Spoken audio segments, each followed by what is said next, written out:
The more you explain, the weaker you appear, the more you react, the more power you give others, the more you try to prove yourself, the more you expose vulnerabilities. Be honest in a noisy world. Silence is not passivity, but a deliberate choice. When words are twisted, truth becomes ammunition, and your reactions entertain others. It's no longer a conversation, it's a psychological game. The louder you are, the more you lose. But here's the insight. You don't need to fight back. Shout to be heard, or explain to be right. All you need is silence and time. When you pause, the universe begins its work. Truth has a gravitational pull, always returning to its rightful place. In this video, we'll explore 7 situations where a wise person chooses absolute silence, not out of fear, but from strength to protect energy, preserve dignity, and let others' actions undo them without lifting a finger. Silence is not the absence of words, but the presence of self-control. Stay with us until the final chapter, as it will transform how you view silence forever. Few things feel more unjust than being lied about. Your instinct is to defend yourself, correct the narrative, and prove you're not what they claim. But the reality is, people often don't want to hear the truth. The more you explain, the more doubt you invite, the more you seek clarity, the more chaos they create. Those who spread rumors aren't seeking truth, they want your reaction. They aim to unsettle you, make you falter, and turn your defense into proof of guilt. This is the trap. Reacting means you've already lost. Stoic wisdom, as Marcus Aurelius taught, advises, if it's not true, don't say it. If it's not right, don't do it. Live by your integrity, not the stories others weave about you. Truth endures where lies cannot. Lies spread quickly but fade fast. Truth takes time but needs no defense. It reveals itself.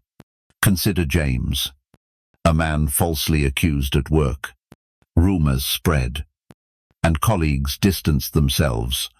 His first urge was to prove his innocence, but he chose silence, stayed calm, and fulfilled his duties. His actions spoke louder than words. Weeks later, the truth emerged, and the accuser's past schemes were exposed.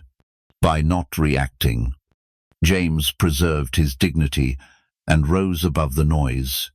This is Stoic strength. So, what should you do when falsely accused? First, trust in the long game. Lies are loud but fleeting. Truth is patient and lasting. Let time do its quiet work. Second, hold fast to your values. Knowing who you are makes external noise irrelevant. Third, let consequences unfold naturally. Liars often trap themselves in their own drama, eventually caught by their own falsehoods. Finally, silence is not surrender but self-respect. You're not hiding. You're standing above the noise, above deceit, above pettiness. Let them talk. Let them spin. And let truth do what it always does, return. Betrayal doesn't just hurt. It shakes the ground beneath you. It comes from those you trust, friends, family, loved ones, and leaves you reeling. Your instinct is to confront, demand answers, or plead for understanding. But here's the hard truth. Betrayers have already justified their actions in their minds. They either don't see the harm or, worse, don't care. The more you seek closure, the more you reopen your wounds. When someone betrays you, they want your energy, your pain, your confusion. Why?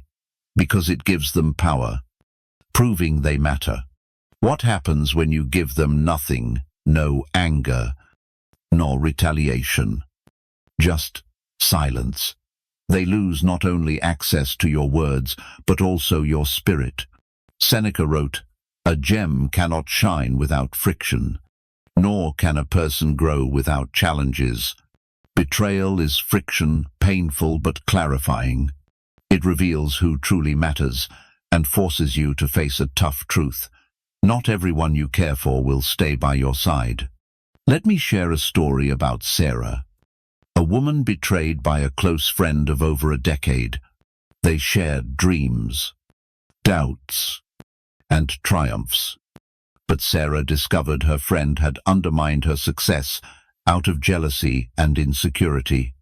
At first, Sarah wanted to confront her, to pour out her pain, but instead, she chose silence and quietly walked away. Her friend expected an outburst, prepared for chaos, but received only absence, and that silence weighed heavily, echoing louder than any argument could. When betrayal strikes, and it will remember this first, accept people for who they are, not who you thought they were. That version no longer exists. Second, don't waste energy on those who undervalued you. They've chosen to ignore your worth. Third, walk away without explanation, as silence forces them to reflect, which betrayers dread most. Finally, you're not the one who lost. They lost someone loyal and true. Let them live with that loss, not through punishment, but through your absence and inner peace. Insults are cheap weapons, often wielded by those lacking strength. When someone mocks, use passive-aggressive jabs, or attacks with words, they're not seeking truth. They're provoking you. They want your reaction, as it validates their actions. When you lose your temper or defend yourself, you hand them what they seek control over you. By reacting, you enter their game. The truth many miss is that you don't need to win an argument. You need to avoid it entirely. Marcus Aurelius said, "The best revenge is to be unlike your enemy." Reflect on that. When insulted, they invite you to stoop to their level, to lose your dignity in their mire. A Stoic, however, remains above, observing calmly, unshaken and undisturbed. Consider David, a man justly promoted at work. At a company event, a jealous colleague sneered publicly. Guess they'll promote anyone these days. All eyes turned to David, expecting a retort, but he met the insult with a calm gaze, a slight smile, and silence. No defense, no drama. In that moment, David won not just the room, but the greater battle, as silence stripped the insulter of power, and nothing frustrates a provocateur more than being ignored. How do you handle insults? First, recognize their aim. They don't seek truth, but to disrupt your peace. Don't let them succeed. Second, let calmness speak. When your face stays composed and your voice steady, it sends a powerful message: you cannot be controlled. Third, stand firm in your values. Confidence doesn't argue. Self-respect doesn't explain. By refusing to stoop, you leave them with nothing to grip. Finally, master your silence, not their noise. True strength doesn't shout. It's indifferent to insults. Some people don't seek solutions. They crave attention. They don't want to resolve issues, but to control the narrative by playing the victim. They rewrite events, erase their role, distort truth, shed tears, and suddenly you're the villain. The more you explain, the worse it gets, as it seems you're attacking someone already hurt. They've flipped the script. You're the aggressor. They're the misunderstood soul. This isn't conflict, it's a performance, with you cast as the foe. Stoic wisdom warns of this trap. Epictetus said, "Complaining is always useless and unbecoming. Victims don't complain to solve problems, but to gain sympathy. Defending yourself only fuels their act. The only way to win is silence." Take Rachel's story. Her colleague constantly twisted the truth, crying and blaming others when held accountable. Rachel tried reasoning, presenting evidence calmly, but it backfired. The colleague's emotions swayed others. In the court of public opinion, emotions often trump reason when arguments drag on. So Rachel stopped. No defense, no rebuttal, just composed silence. Over time, the truth surfaced, and people saw the pattern. The colleague's cycle of sob stories, new enemies, and injustices became clear, and her act collapsed. How do you counter manipulative victims first? Don't defend yourself. They're not listening, just performing. And the audience loves drama. Don't feed it. Second, keep emotional distance. Observe without being drawn in, letting them stew in their own chaos. Third, trust in patterns and consequences. People may believe them once or twice, but masks eventually fall. You're not obligated to clarify for those who thrive on ambiguity. Let them play their role, chase their audience, and follow their script, as their performance will end.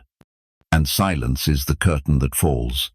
The deepest insult isn't what's said about you, it's when you're no longer seen. You show up, give your all, care deeply, call, text, and stay present, only to receive silence, indifference, or neglect. In return, no explosion, no dramatic betrayal, just a slow erosion of your value. Here's a painful truth: the more you try to prove your worth, the less they value it. People cherish what they fear losing, not what's always there.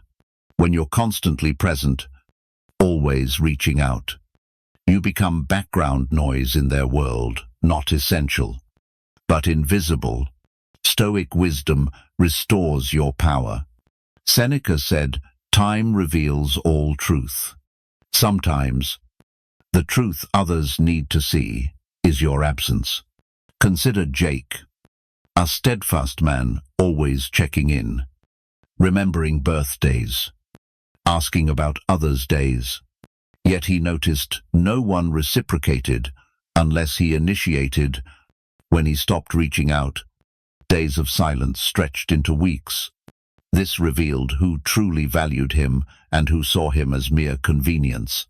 Without arguments or long explanations, Jake simply stepped back. The result: those who genuinely cared reached out, while others faded away. That was his answer. So, when your value is ignored, what should you do? First, stop pursuing those who don't see your worth. Let them feel your absence. Second, embrace silence. It forces them to notice what they've lost. Third, observe who makes an effort. Those who matter don't need reminders. They'll step toward you when they sense the change. Finally, prove your worth through distance, not effort. Those deserving of your energy will feel the weight of your silence. Those who don't never deserved it. Let your absence speak, echoing in the space they once overlooked. And never beg for recognition from those who choose to ignore you. Some people don't seek peace. They crave your reaction. They provoke, taunt, and say hurtful things, not out of courage, but because it's their only way to feel powerful. When you falter, they win. When you argue, they gain strength. When your emotions flare, they know they've claimed you. The truth many miss is that their goal isn't conflict, it's control. They aim to break your spirit, to make you act on their emotions. If they can unsettle you, they pull the strings behind their false smile. But Stoic wisdom is your shield. Marcus Aurelius said, "You control your mind, not external events." Realize this, and you'll find strength. That's the essence of self-mastery.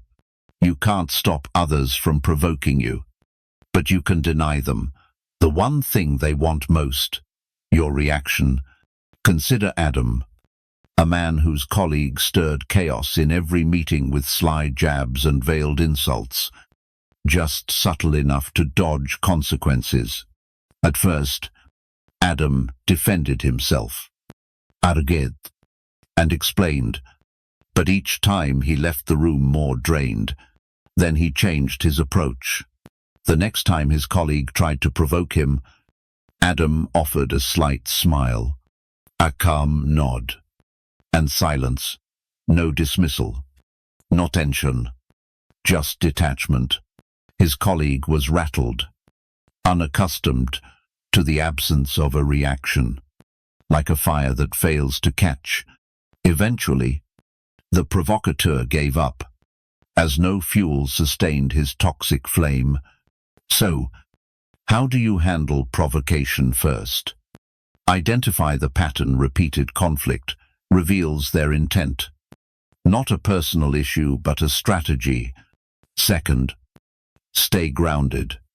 Don't let emotional bait pull you off balance. Control your breath, voice, and presence. Third, let calmness be your strength. The steadier you remain, the more powerless they feel. Finally, not every provocation deserves your energy, nor every adversary your response. The strongest person in the room isn't the loudest, but the one no one can sway. Their silence, not empty, but an armor of resolve. Regret is loud. Bu silence écoloudé. Her presence felt permanent until she left without arguments, without breaking, without drama. She simply walked away, a quiet beginning to her freedom. At first, he denied it, but weeks turned to months. Calls went unanswered, and her absence echoed a truth he hadn't realized he needed until she was gone. He pleaded, apologized, promised change. But Olivia had quietly healed, her silence becoming her liberation. When someone regrets losing you, what should you do? First, don't let them return easily. If they once overlooked your value, your absence must remain clear. Second, resist the urge to explain. Let them feel the weight of their actions without a gentle resolution. Third, stay firm in your silence, not out of spite, but out of self-respect. Finally, they had their chance to be in your life and squandered it. Let them face that truth. You owe yourself peace, not them, a second chance. You don't need to shout to be heard, fight to win, or speak to prove your worth. In a world full of noise, silence is your strength. It's not weakness or surrender, but the language of those who no longer seek approval.